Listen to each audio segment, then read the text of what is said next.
Good evening, everybody. Thank you for joining episode 4 of Jetri Dialogs, our monthly series on the future of Indian education. If you can hear us loud and clear, we'll just do a quick sound check before we start. You can just put a message in the chat if you can hear us well and see us well.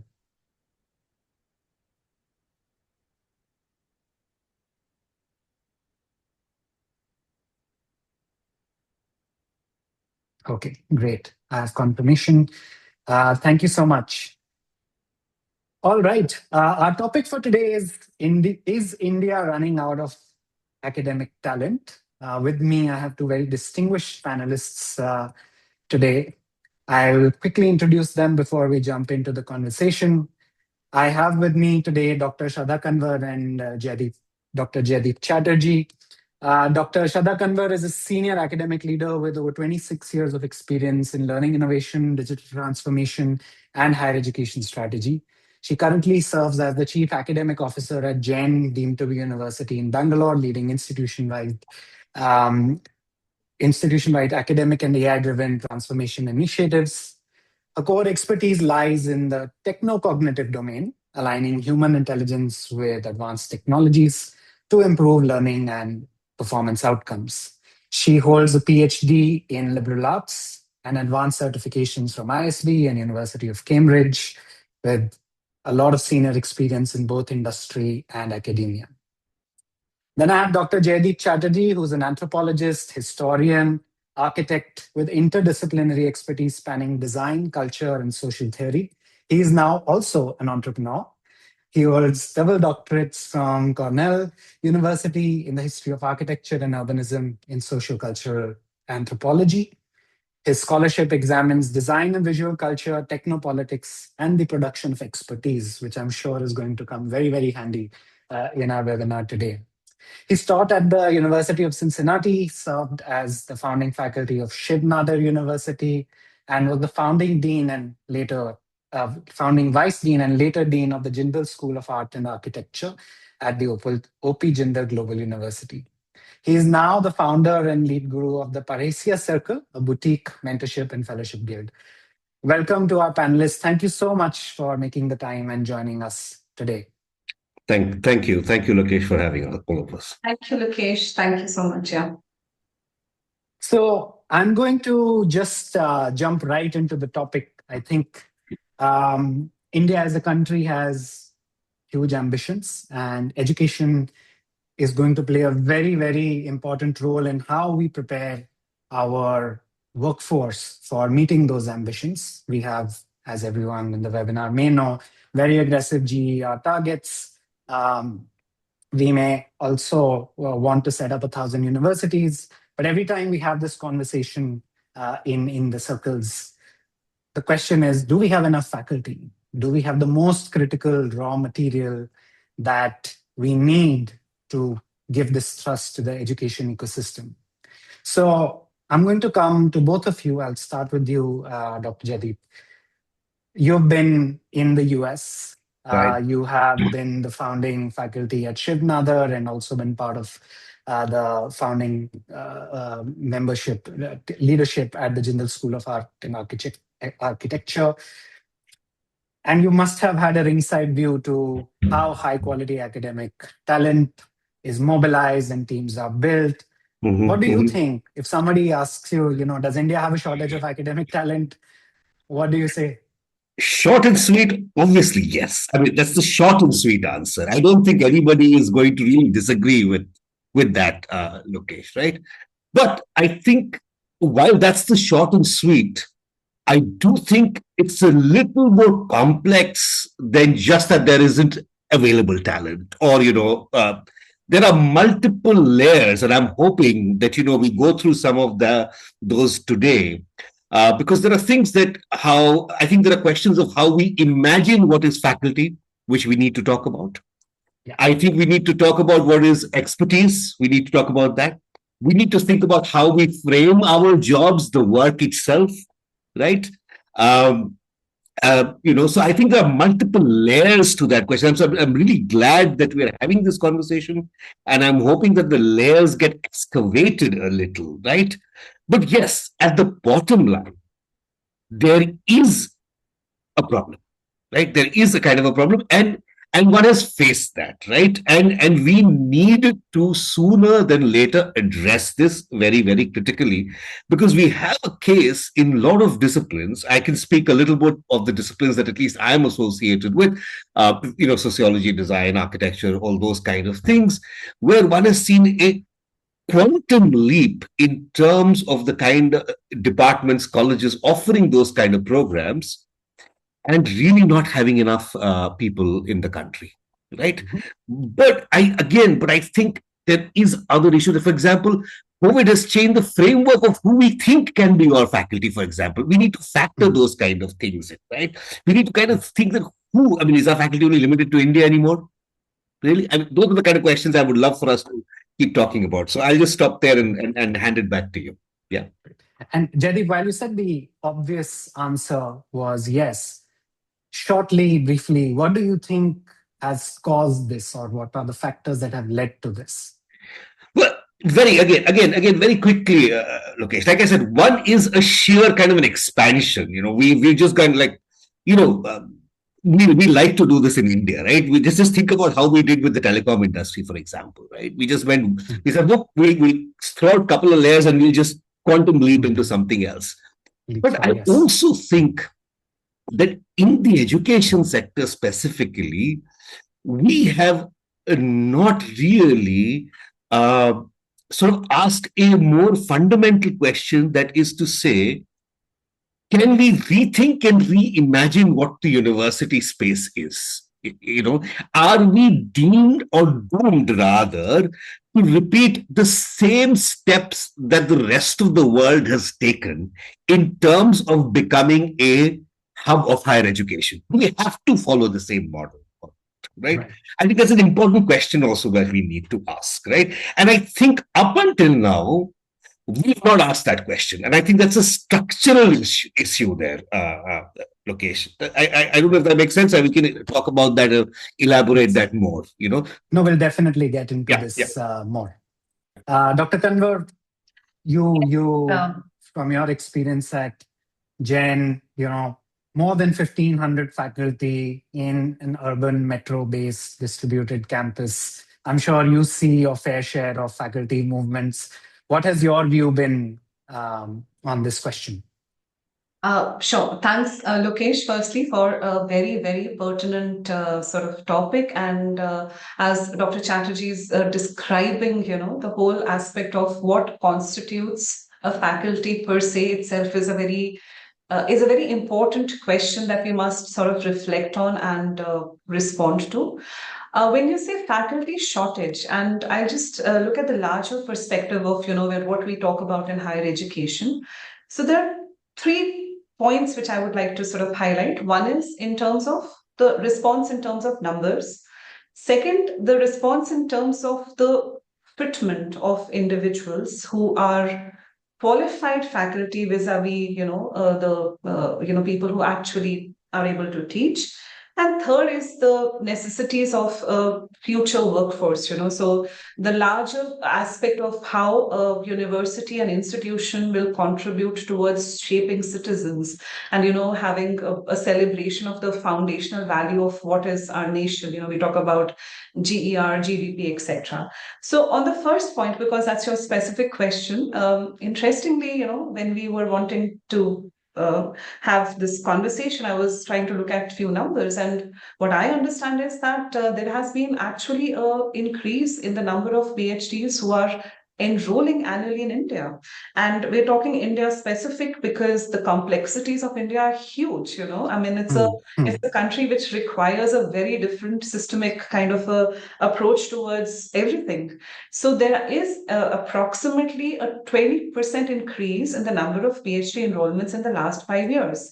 But if we look at if we are really having paucity of talent, absolutely. Even the best of institutes, even the IITs, there has been so much of conversation about medical colleges. We're not getting into that, but just higher education institutes. So the answer is absolutely yes. And you mentioned that the number of people enrolling in PhDs increasing. Hopefully, that is going to translate down the line into greater capacity in the system. But what do you think is needed to make these people successful? Right? What should be the institutional value proposition, so to Sure. say, for attracting more people to come into academia? Yes, very, very important. I think, there are at least five, six, specific steps that probably we are thinking of and we need to take, as a larger initiative. But just to highlight a few, uh, higher education institutes require talent. Now, if a faculty has to contribute towards actualizing the potential of students, has to contribute towards outcomes based on high research, has to, strengthen a holistic well-being of students, then they need to have all those qualities. And right now, what happens is the whole process of a person becoming a disciplinary expert uh, makes them eligible to become a professor or have a role in the higher education institute. The struggle really comes in transferring that knowledge which is here, which is cerebral, into something much more actionable and therefore value creating. So I think that is probably the fundamental gap that we have. Of course, there can be conversations around the pure competence and capabilities of people. That is definitely an area which is of concern, because India is so diverse. You have institutes which are, in the hinterland. We don't even know if we have the satisfied number of faculty members there. But let's say, assuming that in a certain part of India, we do have the faculty members who are qualified to be faculty members. But is there competence to transfer knowledge and nurture talent and cultivate potential there? That is a very big gap. And with huge amount of information deluge and students getting access to knowledge, that is going to be a very difficult and a very paradoxical situation where we will have to find diverse ways and different ways of probably addressing this. So one or two things that we are trying to do is to really create a highly, a conscious effort on the faculty being self-driven, self-driven towards experimenting, innovating, self-driven towards upskilling, cross-skilling, because we all need to sort of keep pulling up our socks and improving on what we have done. So a PhD per se will not necessarily be the be all in the future. It isn't even today. I think there's a constant need and constant revisiting of our own competencies. And this needs to be as part of the design of the university ecosystem, where it is encouraged, strengthened, and even in some cases incentivized. Right. Ma'am, we'll come back to the incentives, but Jaideep, since you have done a lot of work in production of expertise, and what ma'am said, being an expert doesn't necessarily make you a great teacher or a faculty member. What do you think about that? No, when Dr. Kanvas was talking about it, I was nodding my head because I was agreeing with her vehemently from inside. I was like, it's a very good point she raises, right? These are two very fundamentally different things. You becoming a PhD and being a teacher, right? I think both at the level of the institute realizing, or the higher education institute realizing that these are not necessarily the same skill sets, and the higher education institutes themselves realizing that, okay, what is it that we are focusing on, right? And therefore making possible, again, a kind of an ecosystem which says there are those who are fundamentally excellent teachers. They are very good. That's what they entered this higher education thing for. And, this is the problem. And then there are those who are very good researchers. And then there are those who are very good administrators. They understand the administration of which is very important. Trust me, it does not work without it. Right? And we have to make space. We have to realize that all of these roles are important. All of these things are things that whose capacities need to be built. And all of these have to become value propositions for those who are coming into academia, right? As incentives, as skills, and more than all of that, quite honestly, as things that you value about people who come into the academia. Right? So I think those are very, very critical. What's very interesting is, right now, pay in Indian academia is actually pretty decent. Lokesh, it's very interesting. I was having this conversation with a friend of mine. He's one of the directors at an IIT or whatever. And, we were talking about the 8th Pay Commission. And he said, with the 8th Pay Commission joining, we're going to make much more than most people. I said, yes. So he's saying that, actually pays are kind of a little obscene right now. I'm like, they are in a certain, that's the very interesting thing. So I don't think pay is the big thing anymore, right? If you look at it, I'm not talking, of course, there's a huge variety, but more or less, the paying people who are getting paid in academia are pretty, very competitive, very good, respectable, which can allow you to lead a respectable life in academic. Let's face it, none of us have gone into academia to make money. Okay, but can we all lead a respectable life? 20 years ago, that was not the case. Now it is. Right? Yes. So I don't think that is the issue so much more. I think these things are much more important now. And I think they matter both for faculty, and I think the institution also has to take it into cognizance, right? That we have these different kinds of people, we have these different kind of things. Can we utilize them in this way? Can we give them this skill? Can we give them that skill? Can we help them in this way? So I agree wholly with her. I just wanted to add, that's the thing I wanted to add, that it's not so much about the pay anymore, It right. is some the other things which are very, very very important. The other thing that I kind of want to just also put in there as a kind of thought is this transference of skill from becoming a PhD to this thing, right? Again, the question is, do we necessarily think that everything needs a PhD? Again, it's a kind of a slam dunk reaction we have had now. Right. When we have looked at how certain bodies have tied in what is rating, what is ranking, what is all of this, what is it linked to? There are multiple academic disciplines very much required whose training, and there are people who want to do. You don't necessarily need a PhD because there's not a terminal degree in that discipline itself. Right. And then you're forcing all of them to do a PhD.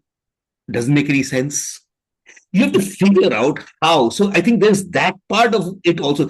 We seem to, I think it points to a larger thing which I want to kind of highlight here, is that we seem to constantly in India, I don't know why is this one size fits all is something we are very gung-ho about all the time. And at least my experience, whether it's been the US, UK, all of that, is that the more nuanced we can make this system, the better off we will be. Right? And I think the university and the space of knowledge production is especially one place where we can kind of be very, very nuanced about the kind of people we need. What are we afraid of? Right? I'm going to stop there. So you've mentioned a couple of things which have 2-3 questions, but in a way, it's something we discussed. Is this a design problem when you say that, you need teachers, you need people who can research and create new knowledge, you need administrators? Is that where the fault line originating? Is that where the system is breaking? And assuming for a moment that that is true, how are institutions that are consciously, let's say, teaching focused or research focused, how do they think about building their academic talent pipeline? So, thanks for raising that. Lokesh, here's the thing. What I want to ask is, how many universities in India are actually positioning themselves like the United States, or saying, okay, we are a teaching-based university. or we are a research-based university. Do you see what I'm saying? We are not even doing that, right? Or that's what I mean by this one size fits all. I don't only mean in the terms of the courses, the way we are even imagining our institutions. All of us don't have to think that we have to all go into that same category of universities, right? Or the same Everyone's trying kind to of, do yeah, everything. yeah. We don't. I would venture to say that is not the future of the university itself, quite honestly. The multi role comprehensive university, which has every department, every discipline, everything that you can imagine, may not be the future of the university in the 21st century. At least I will stick my neck out and say that, quite honestly, to begin with. So, if you look at the terrain in the United States, for example, there's a Clemson, there's a Harvard, there's a Cornell, there's a Hobart and William Smith, and all of them are occupying very different spaces. They're not saying that there's a Sky Arc, there's a Polytech, all occupying very different spaces and saying, here is the kind of work that we are doing. Right. Right. Dr. And Kanwar, sorry. No, I'm just saying, here are the kind of work that we are doing. And then do we have the people for that? And actually, the people for that exist. Then, sorry. Yeah, please. Dr. Kanwar, do you want to come in on that in terms of... Sure, Lokesh. I am so much in admiration of Dr. Chatterjee's passion. I think we need so much more from people like him. So really lovely to hear you, sir. Lokesh, your question, and I think sir's response is very aligned to what I was also going to add here. See, we talk about from a student perspective, we have this empathy of a student having multiple or preferred learning styles and intelligences, etc. So we recognize, we encourage it. But when it comes to a person who becomes a faculty, we are constantly, the external system performance indicators are constantly focused on only a couple of criteria. So the faculty is compelled to leave whatever other attributes that person has and then transition into becoming almost a cloned version of many other faculty members. So the original inventor, the thinker, the ideator is all getting lost. And sometimes when we have these conversations, there are people who come to me and they've said that there are progression pathways for people in the corporate and other areas. But in for faculty members, it's assistant professor, associate, and professor. So there's nothing very inspirational. But today we have that. And what we are trying to strengthen here is that you can be a digital pedagogue, you can be a research analyst, you can be a academic administrator, you can be a learning experience designer, you have so many, like Dr. Chatterjee mentioned, so many nuances of expertise that you can strengthen and develop and make it as your own. And coming to this in our university specifically, what we are trying to encourage is, because you mentioned about research, academia, teaching. So we feel that there could be a researcher, there could be a teacher, there could be a person who is an apt manager. And we're also encouraging teacher entrepreneurs. Now, how good that can that be? A faculty member who joins our institute and also is able to fulfill his or her dream of incubating an idea, converting it into something very tangible, also able to, not just generate revenue out of it, but to also be able to contribute to society and, really contributing towards what we say the GDP, etc.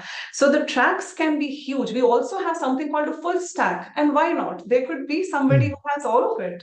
And why can't we encourage faculty members to be experimental and innovative and also help them realize their aspiration?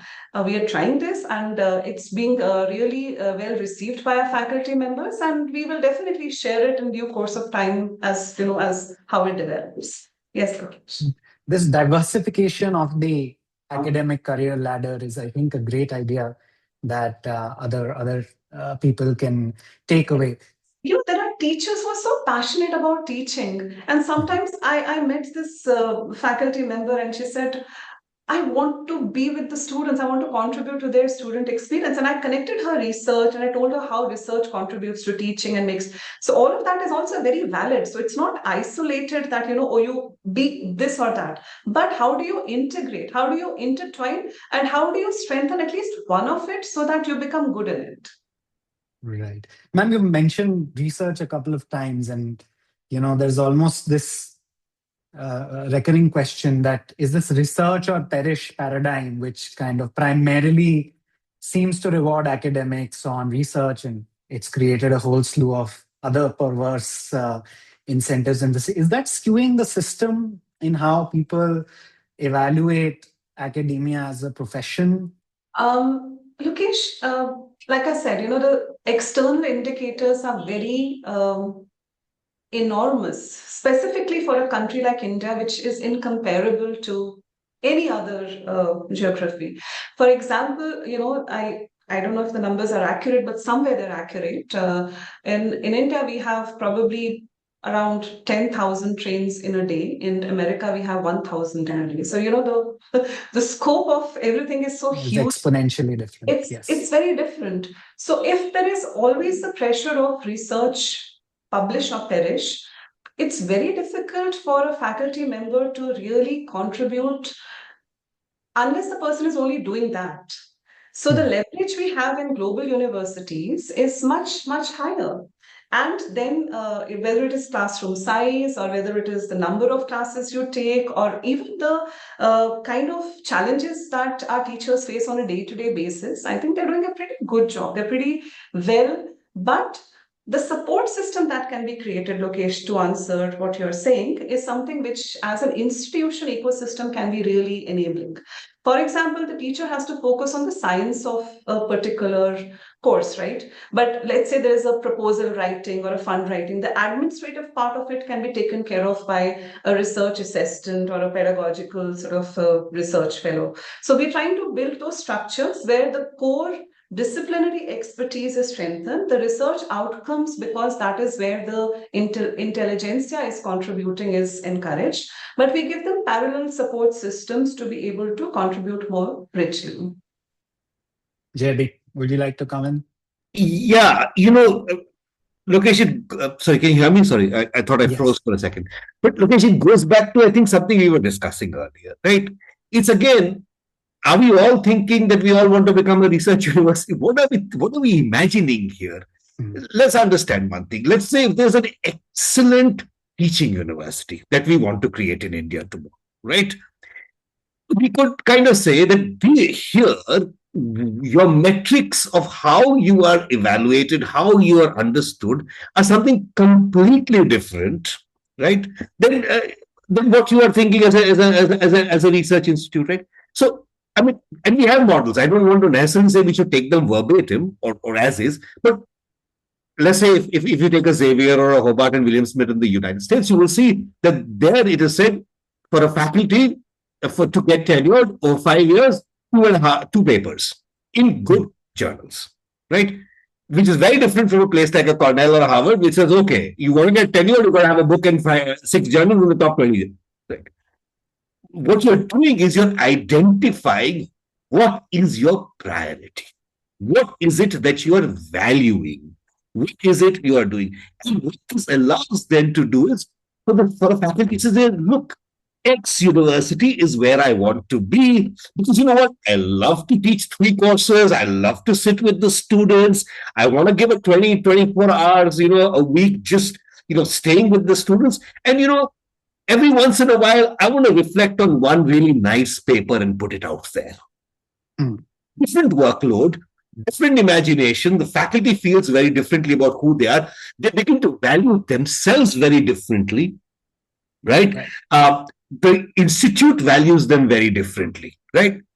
And then there is the other model, which is the publisher. So you need those. My question is, you need everybody in there. Yeah. Why are you going on saying one thing is the answer to it? That's my biggest sort of stick in all of this. But I also want to come at it from another point of view, which I consider a definitional problem. So my question is this.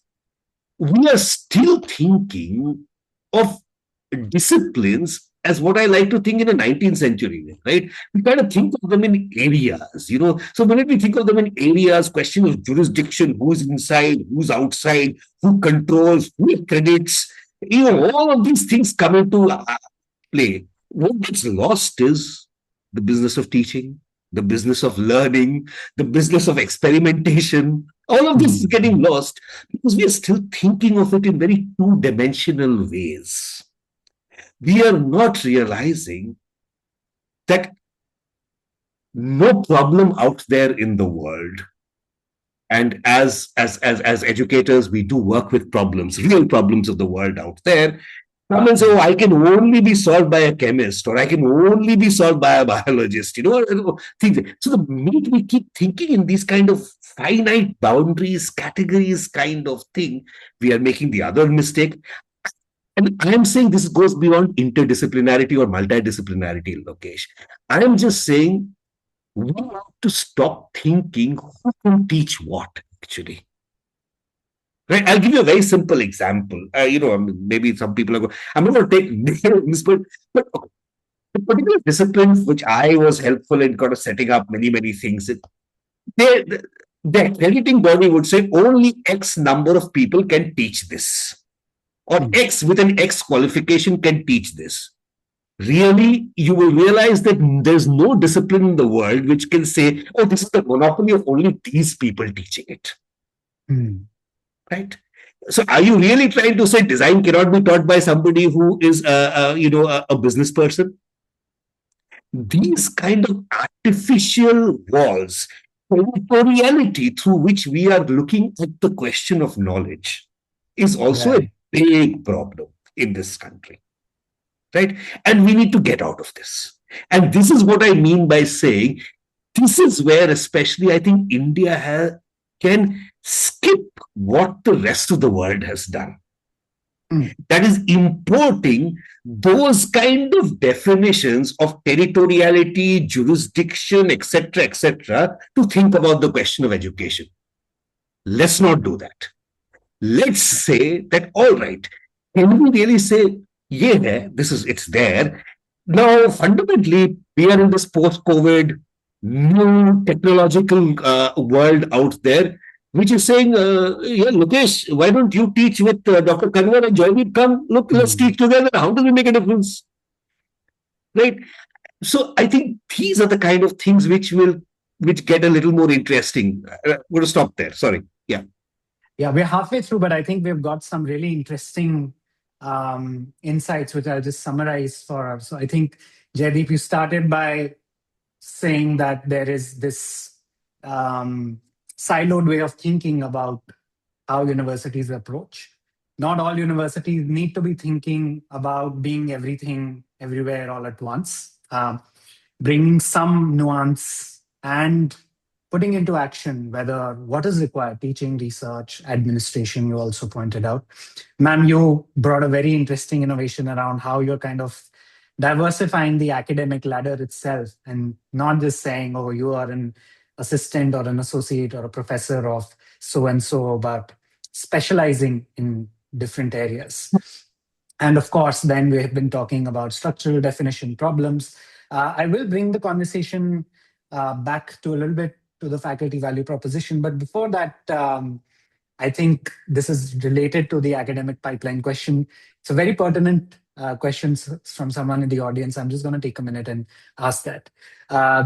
This is an anonymous question. It says, I know several excellent academics with top-notch credentials, both teaching and research awards.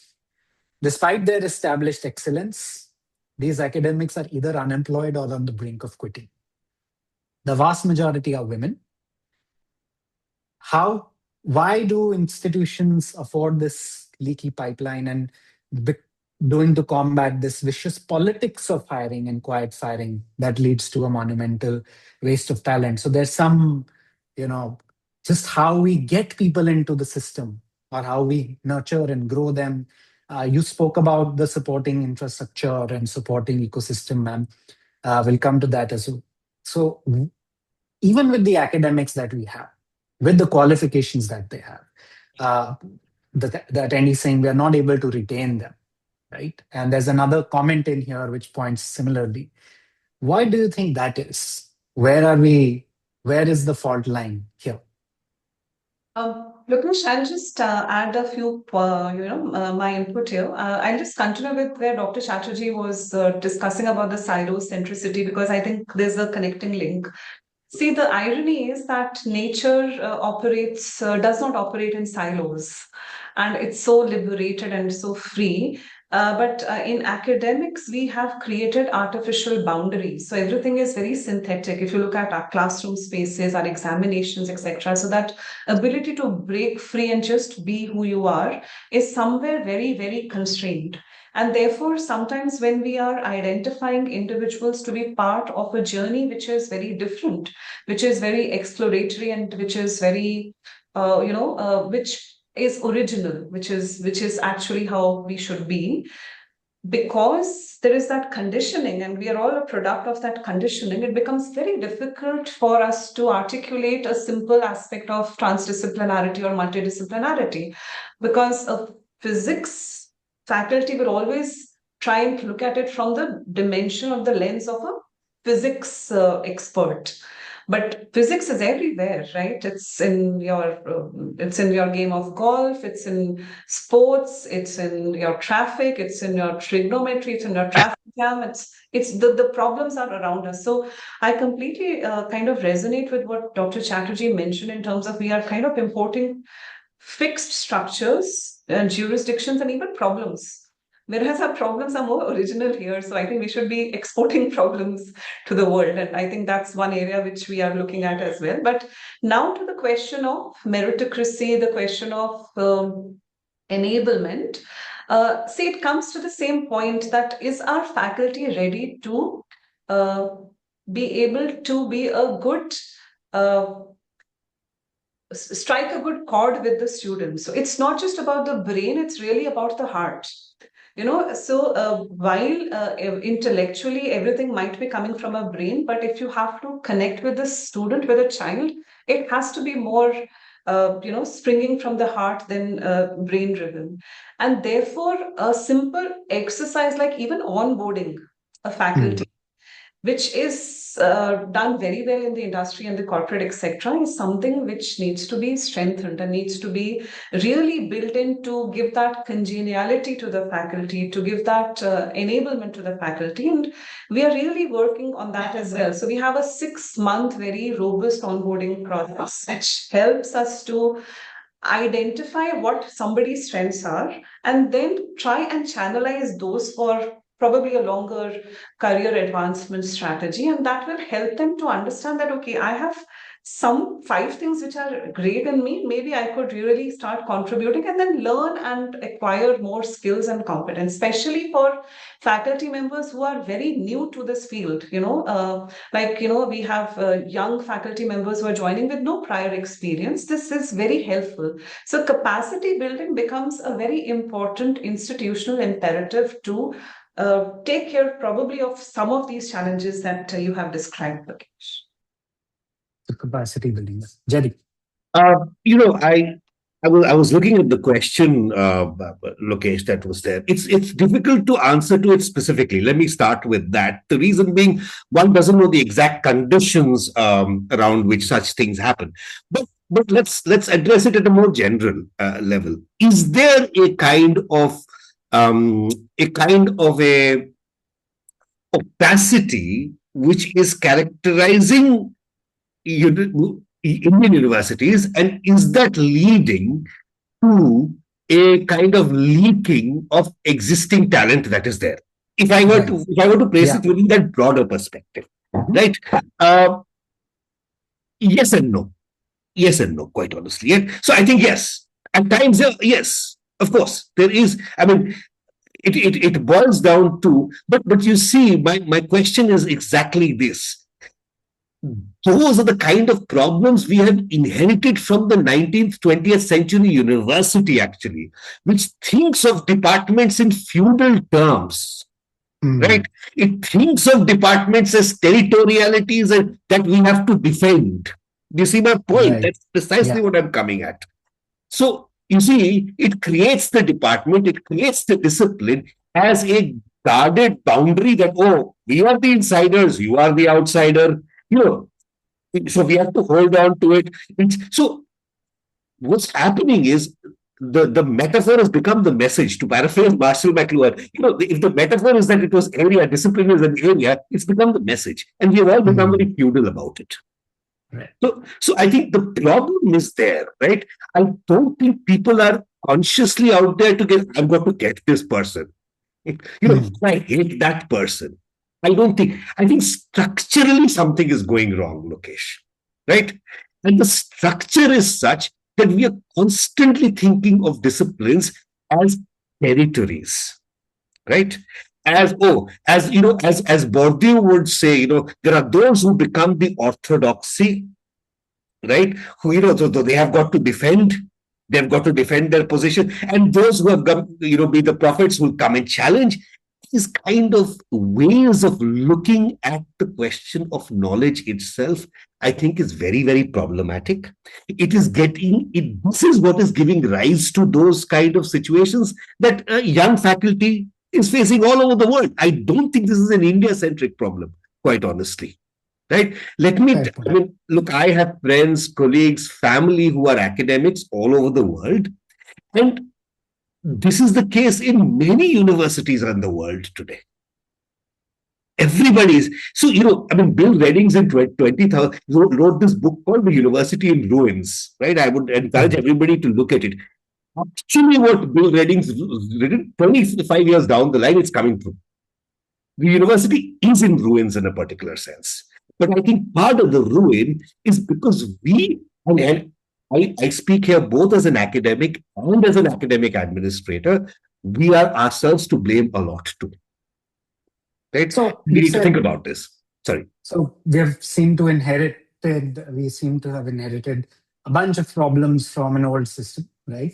And Jaideep, you have said early on that, maybe we need to relook at who qualifies as faculty or who is considered faculty, who can be, right? Stop gatekeeping that. But there's a counterpoint to that in terms of quality. And this is what every regulator or / orthodox person would come and say, no, but quality, right? No, but this, no, but that, right? How do you get that balance, especially as Dr. Kanwar said, India is 10,000, 10, 20, 100x of whatever problems there. So in an Indian context, and now, we are about 15 minutes away from the end. I just want to come back and close the pipeline and academic pipeline question, right? How do you draw a line? Where does it become innovation and supports the educational sort of imperative? And where does it become, an excuse for dilution of quality or an avenue for dilution of quality? And do you want me to go at it, or do you want Dr. Kanwar to go at it? She can go at it too, and I think I can go at it too. So please, I'll Dr. Chatterjee, maybe you should. Okay. I'll look again. I don't think it's an either-or thing. I don't want to frame it as an either-or thing to begin with.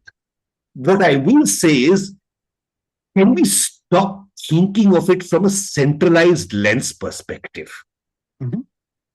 This is one of the big things again, right?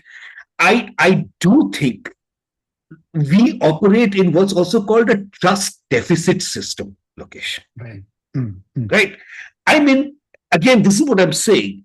Look here, you have gotten Dr. Kanwar who's sitting here. We have never met, but there's some ways in which we are agreeing on multiple things which are there, right? And clearly, all of us are sitting here and saying, we are not people who are out there to get somebody. This is, if we start from a premise saying, no, this is about dilution, that's a problem, right? Can we operate in a trust surplus system, right? And approach this. Will we get it all right? No, we won't. But I think the shift has to go from a trust deficit system to a trust surplus system. And I think then we will make some headways. Not perfect, but then perfection is the death of innovation. So I am never for perfection. I'm always for, we have to keep trying it, and we have to try it from a perspective of some surplus of trust. I want to trust an institution more than a centralized system. That's where I will come at it from. right? Over to you, Dr. Kar. Dr. Kanwar. Oh, yes. I think I was beginning to say that it's important to coexist and there should be that, symbiosis between. See, the problem is when people talk about standards and quality and benchmark, we think it is stifling and suffocating. But why should it be that way? If we are talking about a world where it is really not about experts, but it's really about evolution. And education should be most enabling for people to evolve into better professionals, better students, better faculty. I mean, it should always help us become better of what we are. But the reference point is that you have to, we evaluate people from you reach there, only then you are better. That's the end of the journey in any case, and it's not going to be impacting anybody.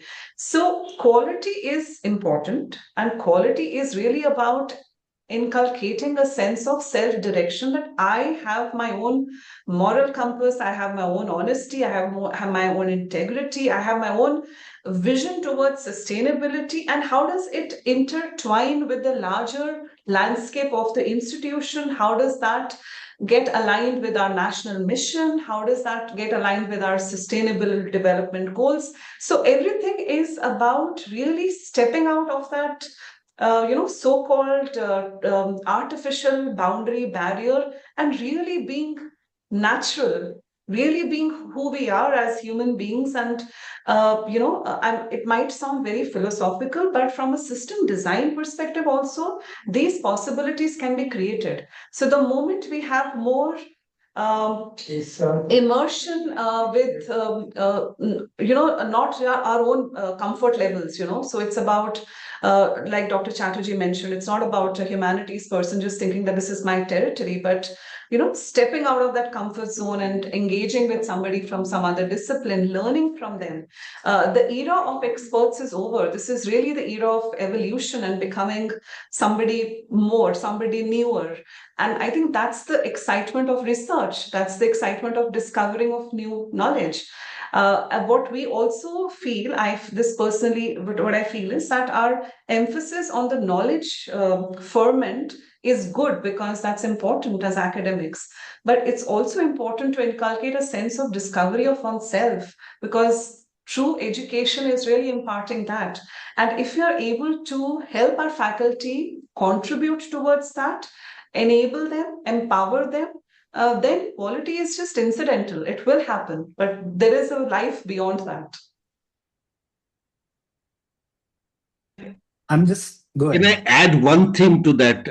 Sure. Mukesh, the point that Dr. Kanwar just raised, I think that's the last thing she said is very, very important.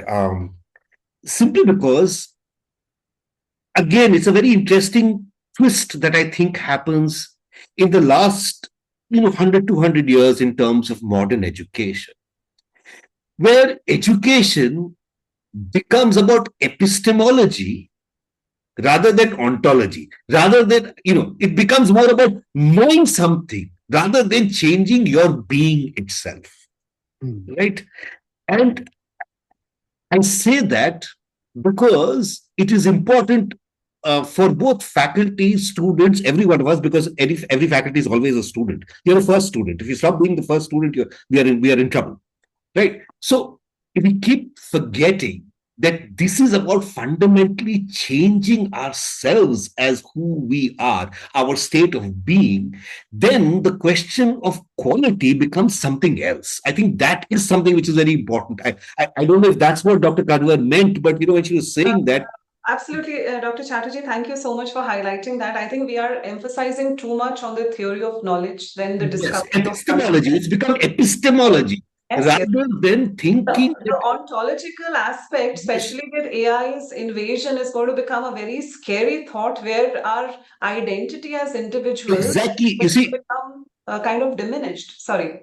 Yeah, no, it's important because you're right. You see, I have been working with AI recently to kind of reimagine certain things, and one of the things I'm realizing is that AI is actually forcing us to go back to this question of knowledge for becoming somebody. Absolutely. Interestingly, right? It is no longer about this, because theory of the AI can know everything. They'll do it. And also, It's questioning the epistemic beliefs, because what happens with knowledge is that there will always be a kind of didactic approach towards it, and we will we'll always have to confine it towards reaching somewhere, whereas about ourselves is endless. And I know Lokesh must be thinking they both are having a conversation with each Sorry, other. But sorry. just to add one point, and Lokesh will hand this over to you, definitely, is we still focus in higher education on the cognitive domain, whereas the psychomotor domain, the affective domain, is something so important. And the head takes precedence. So the moment you go from K-12 to higher education, it gets centralized towards, only your, your ability to cognize. But, what about metacognition? What about the ability to really learn to learn and think to think and regulate our thinking to become much more apt and much more adept as Homo sapiens? I'll leave it at that. Ma'am, I think we will need one more webinar to just unpack the last 5 minutes, which is also a very, very, interesting topic in and of itself. But we want to bring the conversation back to institutions and how they can think about building pipelines for their academic talent, right?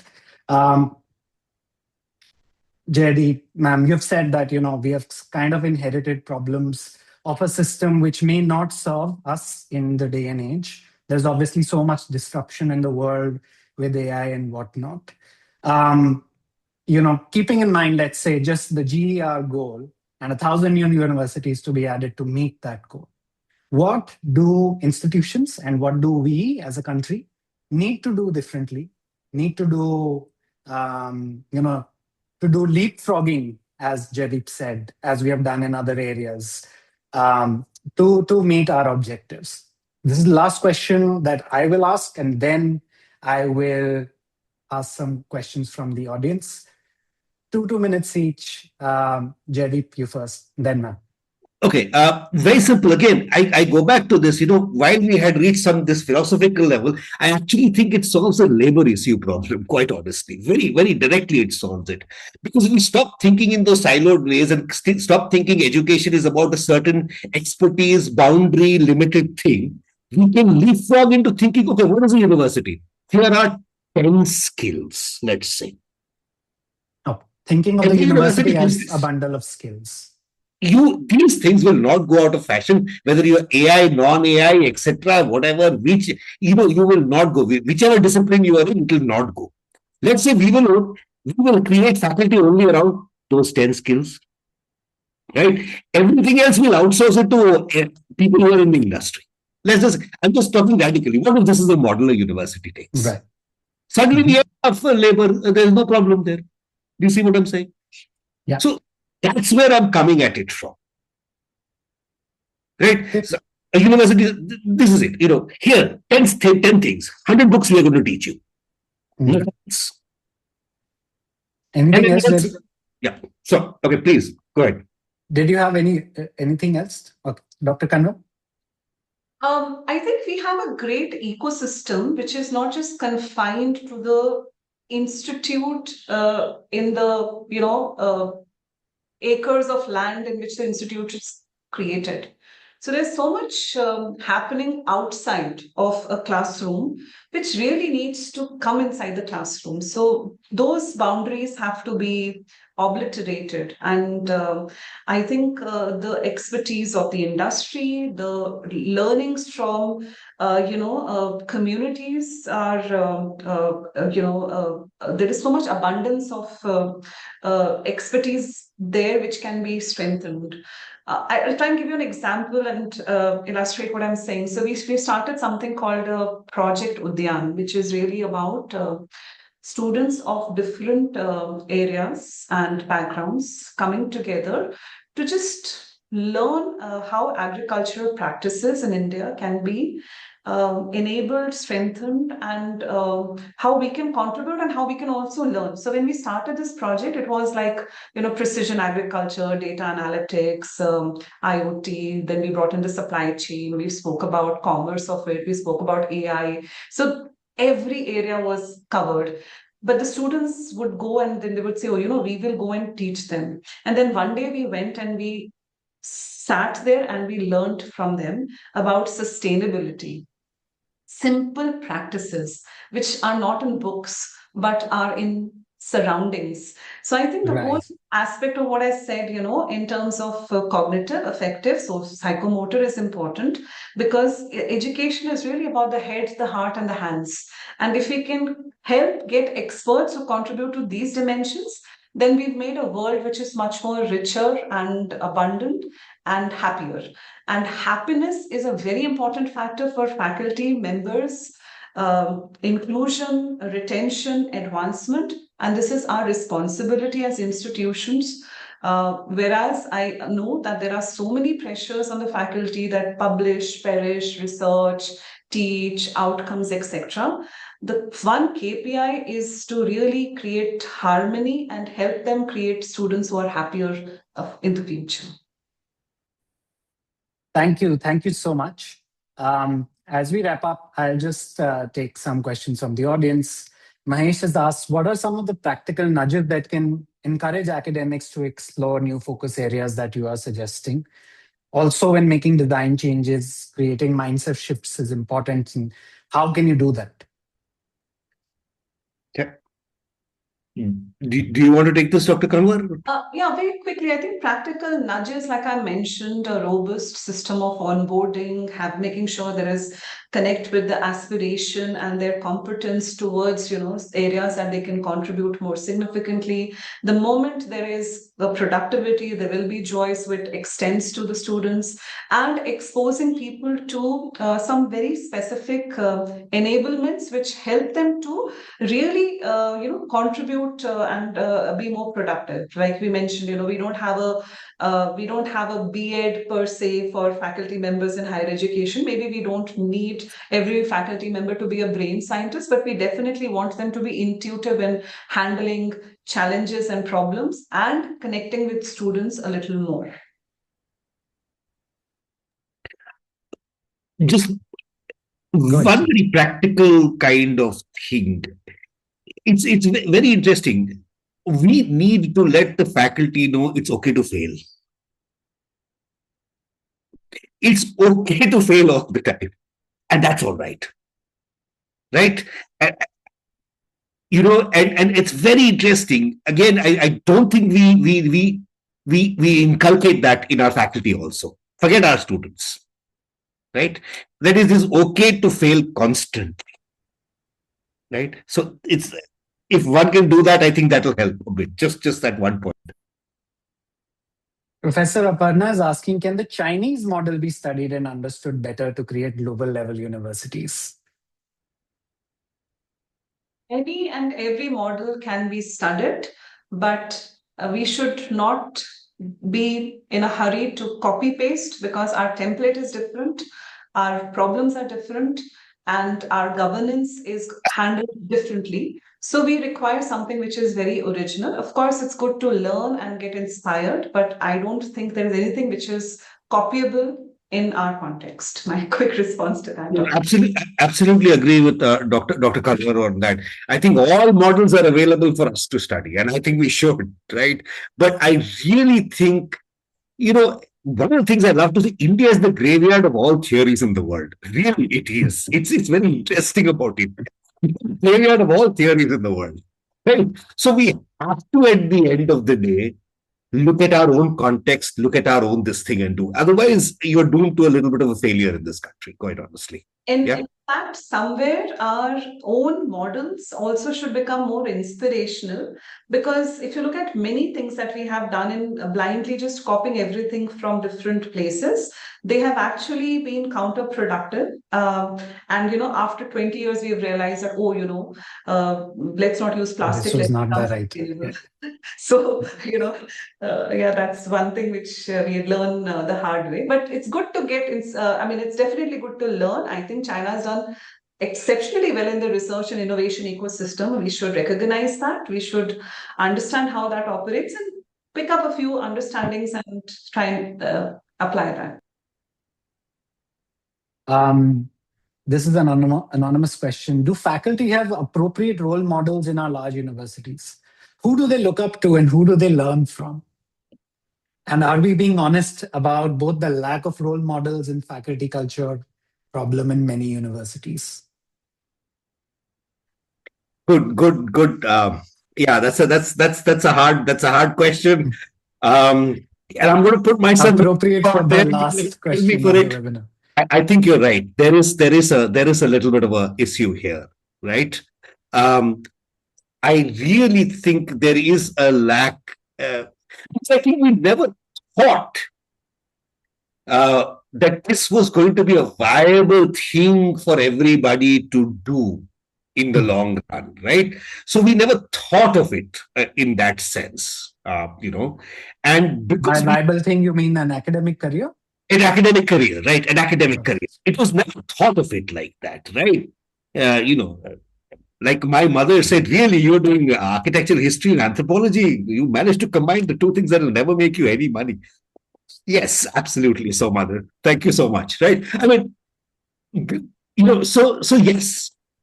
So at the end of the day, you were like, this is against all odds, So you either have these people who are really, really dedicated, right? And they were pretty far and few between. And the rest, you got people who are really not getting anywhere else and they came into the academy. So yes, that's there. It is a structural issue. But I think that's changed now. Right? So I think there is scope now for improvement. I mean, that's my honest, really very honest point here. Right? I'll also be very honest here. And I think it's a very interesting question. And probably more philosophical, more existential as well in terms of role models in general around us. I think there are enough qualities in individuals. And if you look, whoever is the anonymous person, you'll find somebody who's very meticulous. You'll find somebody who's extremely, has an eye for detail. Certain qualities which even sometimes irk us can become very important to model.